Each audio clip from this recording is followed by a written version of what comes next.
우리가 다 그의 충만한 데서 받으니 은혜 위에 은혜로라. 율법은 모세로 말미암아 주신 것이요 은혜와 진리는 예수 그리스도로 말미암아 온 것이라. 본래 하나님을 본 사람이 없으되 아버지 품속에 있는 독생하신 하나님이 나타내셨느니라. 아멘. 사랑하는 성도 여러분, 지난주에는 하나님께서 율법으로 온 세상을 하나님의 심판 아래 있게 하셨다는 주제의 말씀을 증거했습니다. 율법을 하나의 그물로 비유를 했었지요. 율법이라는 그물을 치니까 사단도 사람도 다 그 그물에 걸려 들었다는 것입니다. 그런데 율법이라는 그물에 걸린 두 죄인, 곧 사단과 사람에 대한 하나님의 처분이 다르더라는 것이죠. 사단은 용서 없는 진노의 형벌을 내리시고 사람에게는 그리스도를 통한 구원의 은혜를 베푸신 것입니다.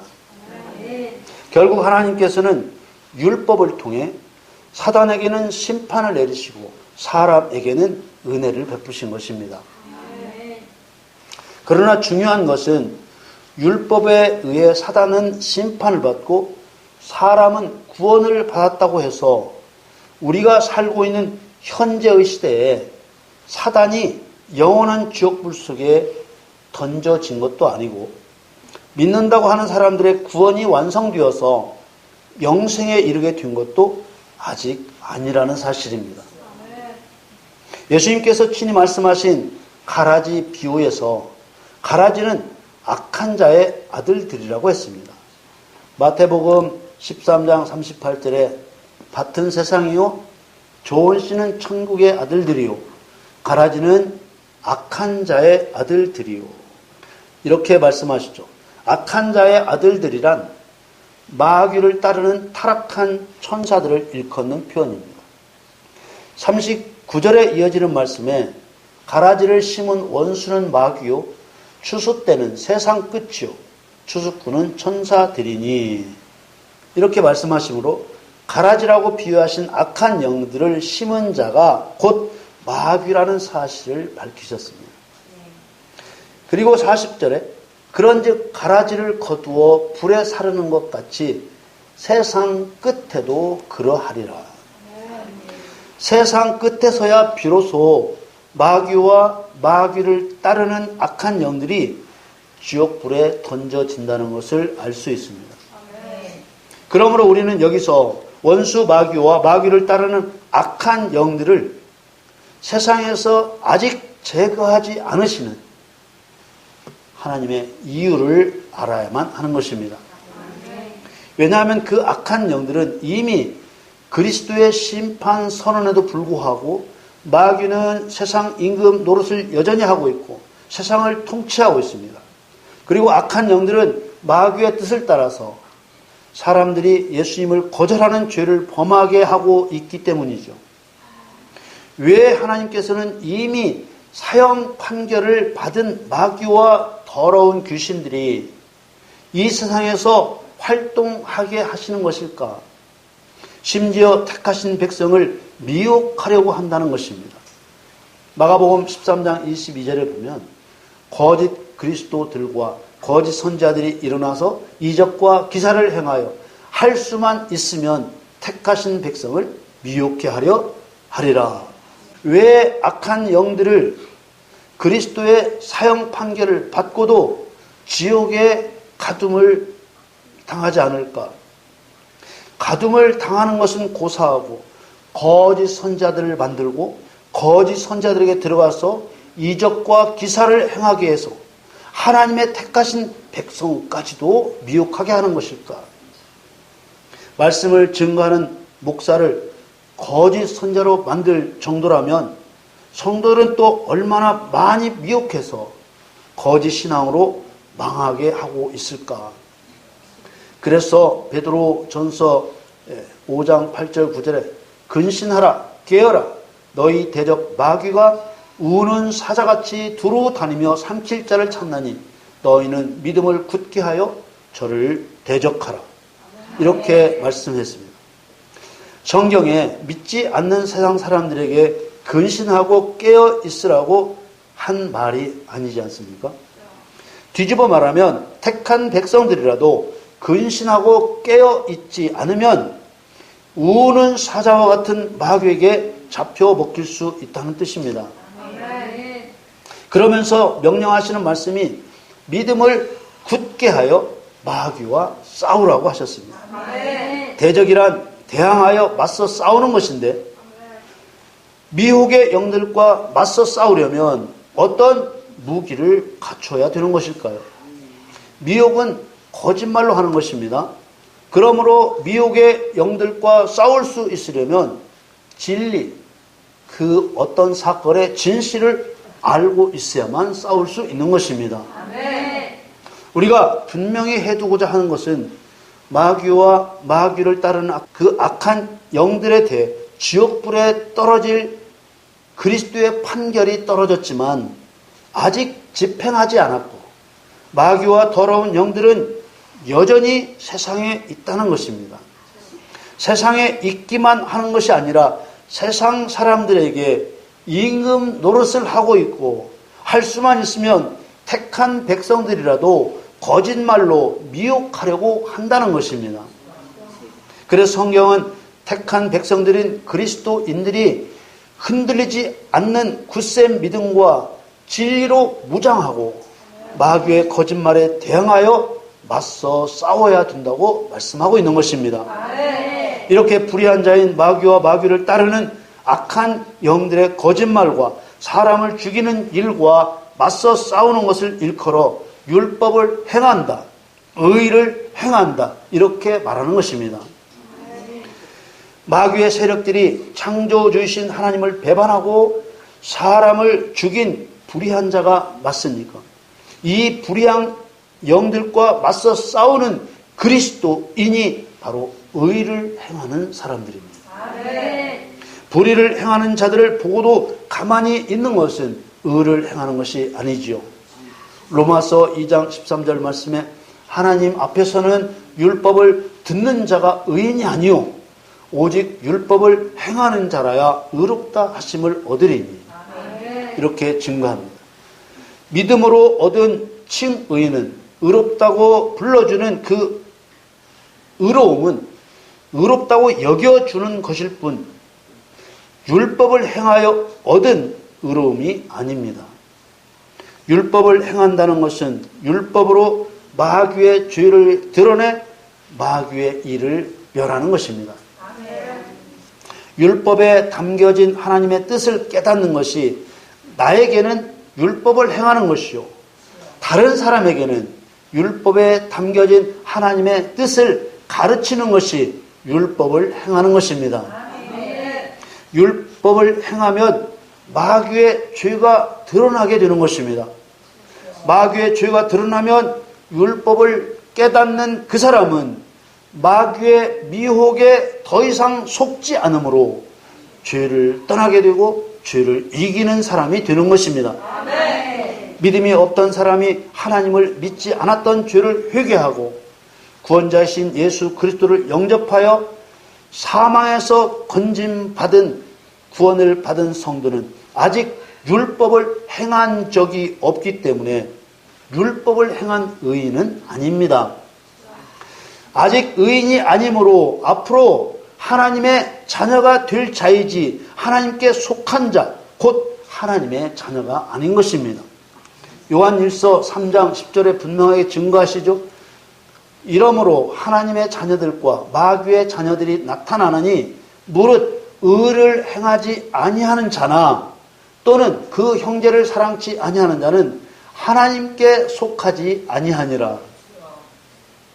이처럼 율법이 작동되면 은혜와 진리, 구원과 심판, 빛과 어두움, 생명과 사망, 영생과 영벌로 갈라치기가 일어나며 마음의 생각이나 어떤 행위가 죄가 되느냐, 죄가 되지 않느냐, 죄의 실상이 드러나게 되는 것입니다.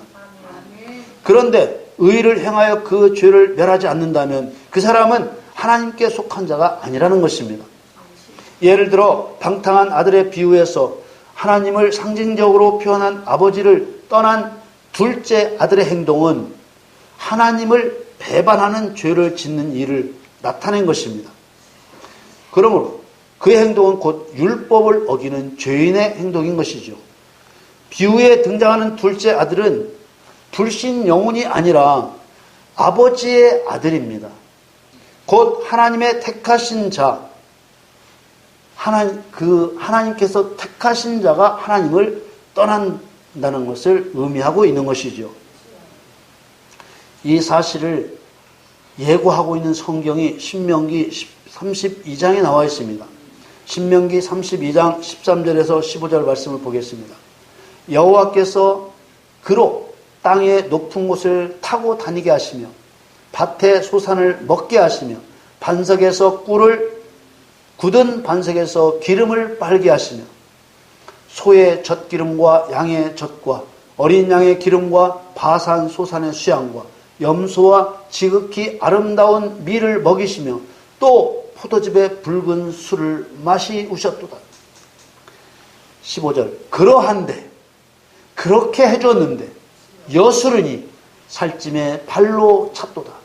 네가 살찌고 부대하고 윤택함에 자기를 지으신 하나님을 버리며 자기를 구원하신 반석을 경홀히 여겼도다. 하나님이 이렇게 예고하셨어요. 그럴 거다. 여수는 무슨 뜻이냐? 올바른 자, 곧 의로운 자를 의미하는 말입니다. 구약 성경에서 택한 백성인 이스라엘 백성들을 나타내는 말이고 신약 시대로 말하면 그리스도인들을 말하는 것입니다. 하나님의 백성이라도 사단이 하늘에서 영화롭게 됨으로 하나님을 배반한 죄와 똑같은 성격의 죄를 범하는 것입니다. 그 죄에 율법이 적용되면 은혜와 진리로 갈라치기가 된다는 것입니다. 방탕한 아들의 비유에서 아들이 내가 일어나 아버지께 가서 이르기를 아버지여 내가 하늘과 아버지께 죄를 얻었사오니 이렇게 가서 말씀드려야 되겠다고 생각했습니다. 아들이 죄를 얻었다고 말한 것은 자기의 행동이 율법을 어김으로 죄를 범한 것을 깨닫게 되었다는 것을 의미합니다. 이 둘째 아들은 실제로 아버지께로 돌아가서 아버지의 품에 안겨 아버지께 죄를 얻었다고 고백합니다. 이 고백은 회개를 의미하는 것이죠. 누가복음 15장 21절에 아들이 가로되 아버지여 내가 하늘과 아버지께 죄를 얻었사오니 지금부터는 아버지의 아들이라 일컬음을 감당치 못하겠나이다 하나. 이렇게 회개가 있자 이 아들에게 은혜가 작동됩니다. 24절 말씀에 이 내 아들은 죽었다가 다시 살아났으며 내가 잃었다가 다시 얻었노라 하니 저희가 즐거워하더라. 그러나 마귀와 마귀를 따르는 악한 영들은 이러한 은혜가 적용되는 것이 아니라 진리가 적용되는 것이죠. 만일 사람이 죽을 때까지 마귀의 종이 되어 죄를 범한다면 이런 사람에게도 진리가 적용되어서 영원한 불심판을 면할 수 없게 되는 것입니다. 그러므로 오늘 본문 요한복음 1장 16절 은혜의 선포는 예수 그리스도를 믿고 하나님의 아들로 거듭나서 그리스도로부터 율법 안에 있던 은혜와 진리를 받게 될 그리스도를 향한 것이죠. 오늘 본문 요한복음 1장 16절에 우리가 다 그의 충만한 데서 받으니 은혜 위에 은혜로라.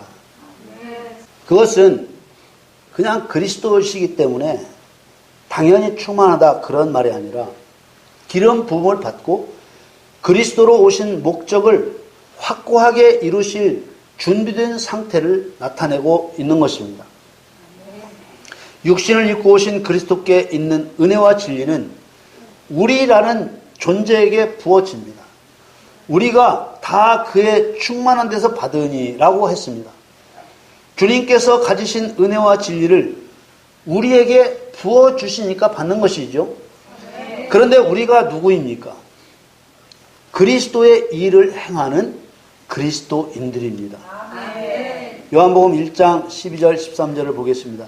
영접하는 자 곧 그 이름을 믿는 자들에게는 하나님의 자녀가 되는 권세를 주셨으니 이는 혈통으로나 육정으로나 사람의 뜻으로 나지 아니하고 오직 하나님께로서 난 자들이니라. 그리스도께 충만한 은혜와 진리를 받게 되는 사람은 하나님의 자녀로 거듭난 그리스도인입니다. 그리스도인들을 통해 율법을 집행하게 하시는 것입니다. 하나님께서는 율법을 통해 온 세상을 하나님의 심판 아래 두셨다고 했습니다. 로마서 3장 19절에 우리가 알거니와 무릇 율법이 말하는 바는 율법 아래에 있는 자들에게 말하는 것이니 이는 모든 입을 막고 온 세상으로 하나님의 심판 아래 있게 하려 함이니라. 하나님께서 이처럼 온 세상을 심판 아래 두셨다는 것은 마귀와 마귀를 따르는 악한 영들과 모든 사람들이 율법을 범한 죄인으로 확정하셨다는 뜻입니다. 지난주 말씀에서 표현한 것처럼 마귀와 사람을 모두 율법의 그물에 걸리게 한 것이죠. 그런 상태에서 은혜와 진리로 충만하신 예수 그리스도께서 세상에 오신 것입니다. 모세는 예수 그리스도의 가장 확실한 예표이며 그림자입니다. 성경에서 예표와 그림자 다음에는 반드시 실체가 와야만 되고 실체가 와야만 목적이 완성되는 것입니다. 그런 의미를 생각하면서 17절 말씀을 다시 봅니다. 율법은 모세로 말미암아 주신 것이요 은혜와 진리는 예수 그리스도로 말미암아 온 것이라. 율법은 완성이 아닙니다. 율법으로 온 세상을 하나님의 심판 아래 둔 것은 율법의 완성이 아닙니다. 마태복음 5장 17절 말씀에 내가 율법이나 선지자나 폐하러 온 줄로 생각지 말라. 폐하러 온 것이 아니요 완전케 하려 함이로다.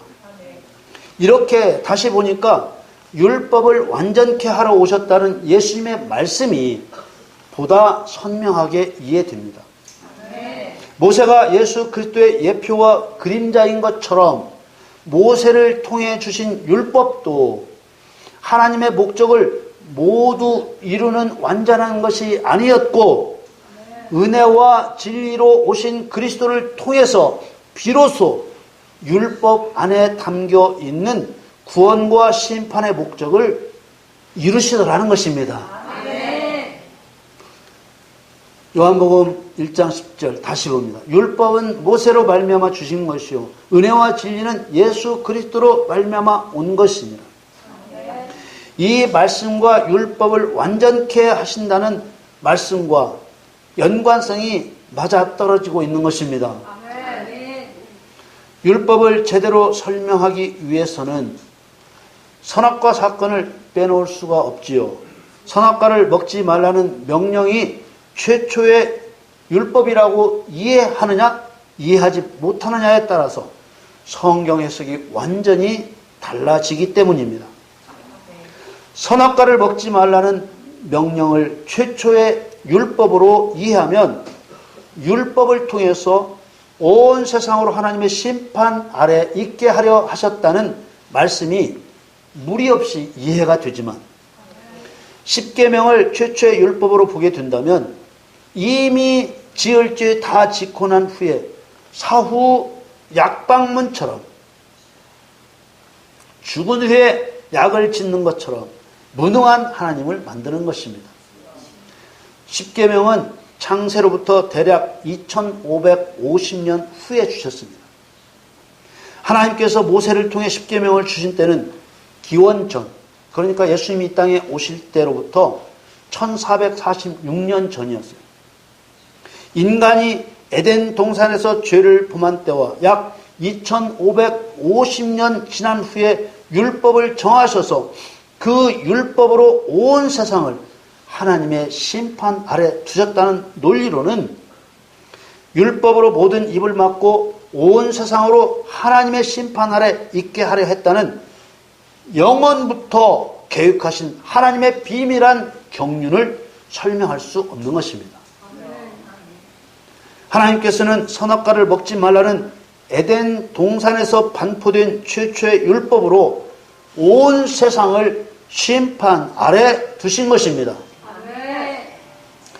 이게 왜 이렇게 중요하냐 하면요, 인간이 하나님의 율법을 어기고 죄를 지을 수밖에 없었던 것이 하나님의 계획이냐, 아니면 하나님께서 인간이 죄 안 짓고 영원히 행복하게 살기를 원하셨는데 하나님의 기대에도 불구하고 인간이 가지고 있는 자유의지를 따라서 죄를 범한 것이냐, 이렇게 해석이 달라질 수 있기 때문입니다.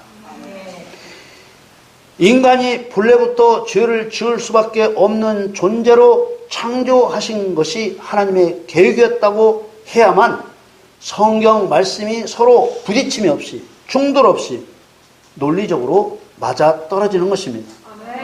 그런데 하나님께서 인간이 죄를 짓지 않고 영원히 에덴 동산에서 행복하게 살기를 원하셨는데 자유의지를 따라서 죄를 범하였다고 하면은 성경 말씀이 서로 충돌을 일으킬 뿐만 아니라 하나님은 인간이 선악과를 먹을 줄 모르셨나? 이런 물음에 직면할 수밖에 없고, 만일 선악과를 먹을 줄 몰랐다고 대답한다면 모든 것을 아시는 하나님의 능력인 하나님의 전지성을 부인하는 이단적 논리가 되고 마는 것입니다. 또 선악과를 먹을 줄 아셨다고 대답하면 왜 먹을 줄 뻔히 알면서 선악과를 동산 중앙에 만들어 놓고 먹지 말라고 하셨나라고 물을 수밖에 없는 것이죠. 뻔히 먹을 줄 알면서도 선악과를 동산 중앙에 두었다면 하나님께서 인간이 하나님의 율법을 어기고 죄를 범하기를 원하셨다는 말이 되는 것입니다. 그래야만 지난주 설교 본문이었던 로마서 말씀이 이해가 되는 것입니다. 지난주 말씀을 보실까요? 로마서 3장 19절에서 20절 말씀. 우리가 알거니와 무릇 율법이 말하는 바는 율법 아래에 있는 자들에게 말하는 것이니 이는 모든 입을 막고 온 세상으로 하나님의 심판 아래 있게 하려 함이니라. 그러므로 율법의 행위로 그의 앞에 의롭다 하심을 얻을 육체가 없나니 율법으로는 죄를 깨달음이니라. 율법을 자기 능력으로 지켜서 의롭게 될 육체가 없다는 게 성경 말씀인데, 선악과를 먹지 말라는 율법을 정해주고 먹지 않기를 바라셨다는 것은 앞뒤가 맞지 않는 엉터리 논리가 되고 마는 것입니다. 지난주에 이미 설명드린 것처럼 율법으로 사단과 사람을 하나님의 심판 아래 두셨으나 사단은 영원히 형벌받을 자로 죄를 정하시고 사람은 예수 그리스도를 통해서 의롭게 되어 다시 살 수 있는 길을 마련한 것입니다. 그러므로 율법 안에는 진리와 은혜라는 두 갈래 길이 이미 들어 있었던 것입니다. 이 말은 하나님께서 창세 전부터 율법을 통해서 고의적으로 하나님을 배반한 사단은 영원한 형벌을 주실 계획을 세우셨고, 사단에게 속아서 우발적으로 죄를 범한 하나님을 배반한 사람은 예수 그리스도의 십자가 사랑을 통해서 그 죄를 대속하여 의롭게 하실 계획을 세우셨다는 뜻입니다. 그리고 의롭게 된 성도를 통해서 하나님의 원수, 사람의 원수인 사단을 심판하게 하신 것입니다. 사단을 심판하는 근거는 역시 율법이지요. 십계명에 나타낸 죄들은 죄의 뿌리인 사단에게서 나온 죄들입니다. 성도가 이 율법을 행하면 사단의 죄와 거짓말이 드러나 사단이 심판을 받는 것입니다. 사단의 거짓말이 다 깨뜨려지는 것입니다. 대신 사람은 죄를 깨닫고 회개하고 그리스도께로 돌아갈 수 있게 되는 것이죠. 이것이 율법의 기능입니다. 이처럼 같은 율법인데도 사단에게는 형벌의 기준이 되고 사람에게는 깨달음의 기준이 되는 것입니다. 그래서 성경은 이렇게 증거합니다. 로마서 2장 13절에 하나님 앞에서는 율법을 듣는 자가 의인이 아니요 오직 율법을 행하는 자라야 의롭다 하심을 얻으리니. 사사 기드온처럼 우상인 바알의 단을 허물고 아세라 상을 찍어버리면 누가 손상을 입게 됩니까? 사단이 손상을 입게 됩니다. 그러나 사람은 어떻게 됩니까? 그 죄에서 풀려나게 되는 것입니다. 다시 오늘 본문 17절 말씀을 보겠습니다. 요한복음 1장 17절에 율법은 모세로 말미암아 주신 것이요 은혜와 진리는 예수 그리스도로 말미암아 온 것이라. 그리스도의 예표인 모세를 통해 주셨다는 이 율법은 10가지 계명을 말하는 것입니다. 이 10가지 율법은 사단이 죄를 범한 구체적인 죄목들입니다. 1에서 4계명까지는 하나님을 향한 사단의 죄목들이고 5에서 10계명까지는 사단이 사람을 향해 범한 사단의 죄목들입니다. 사람도 이와 같은 죄를 범했습니다. 그러나 사람에게는 사단을 따라 지은 우발적인 범죄로 인정해 주시는 것입니다. 그래서 성경은 하나님께서 인간의 죄를 간과하셨다는 표현을 쓰십니다. 로마 3장 25절 말씀에 이 예수를 하나님이 그의 피로 인하여 믿음으로 말미암는 화목 제물로 세우셨습니다. 이는 하나님께서 길이 참으시는 중에 전에 지은 죄를 간과하심으로 자기의 의로우심을 나타내려 하심입니다. 이 간과 파레시스라는 말은 너그럽게 보아주다 벌하지 않고 내버려 둔다는 그런 뜻입니다. 사단도 율법을 어기고 죄를 짓고 사람도 율법을 어겨 죄를 짓지만은 창세 전에 세우신 계획을 따라서 사람의 죄를 간과하시는 것입니다. 은혜와 진리는 예수 그리스도로 말미암아 온 것이라고 했습니다. 이 말은 사람에게는 죄를 간과해 주시는 은혜를 적용시켜 용서해 주시고 사단에게는 진리를 적용시켜 영원한 형벌을 가함으로써 율법의 목적을 완전하게 이루신다는 뜻입니다. 그러므로 율법은 결국 은혜와 진리를 작동시켜서 곡식과 가라지를 분리하고 알곡과 쭉정이를 분리하듯이 의인과 죄인을 분리하고 악인과 선인을 분리하는 것입니다. 마태복음 5장 17절에 내가 율법이나 선지자나 폐하러 온 줄로 생각지 말라. 폐하러 온 것이 아니요 완전케 하려 함이로다. 이제 율법을 완전케 하려 하신다는 예수님이 하신 이 말씀의 의미가 보다 선명하게 이해가 될 것입니다. 예수님 재림하실 그때까지 말씀을 맡은 그리스도인들이 율법으로서 사람과 사단의 죄를 드러내고 그리스도로 말미암아 주어진 은혜와 진리로 사단의 죄는 진리로서 밝히 드러내 심판하고 사람의 죄는 은혜로서 회개케 하여 그리스도께로 인도하는 일이 오늘날도 여전히 일어나야만 되는 것입니다. 율법 없이는 죄를 깨달을 수가 없습니다. 그러므로 죄를 깨달아야만 되는 종말까지 율법은 폐하여진 것이 아닙니다. 우리는 율법에 대한 오해가 있어서도 안 되고 율법에 대한 거짓말에 속아서도 안 되는 것입니다. 율법에 대한 대표적인 거짓말이 예수님이 오셔서 율법을 완성하셨으므로 이제는 율법을 지킬 필요가 없다는 거짓말입니다. 그러나 분명한 사실은 율법으로 죄를 깨닫고 그리스도로 말미암아 주어진 은혜와 진리 앞에 세워져야 할 사람이 여전히 있다는 사실입니다. 아멘. 여러분, 그리스도인인 우리도 여전히 때론 죄를 범함으로 율법 앞에서 내 죄가 무엇인지 깨달아야 되는 입장에 있고 또한 그러한 삶을 살고 있습니다. 뿐만 아니라 다른 사람을 또한 율법으로 죄를 깨닫게 해서 예수 그리스도의 은혜와 진리 앞에 세워야 하는 사명이 우리에게 있는 것입니다. 아멘. 여러분, 그리스도를 통해서 주어진 은혜와 진리로서 그리스도의 일을 행하시는 여러분 되기를 바랍니다. 아멘. 모두 율법을 완전케 하려고 오신 예수 그리스도와 함께 율법을 완전케 하는 일에 동력하는 여러분들이 다 되시기를 우리 주 예수 그리스도의 이름으로 간절히 축원합니다.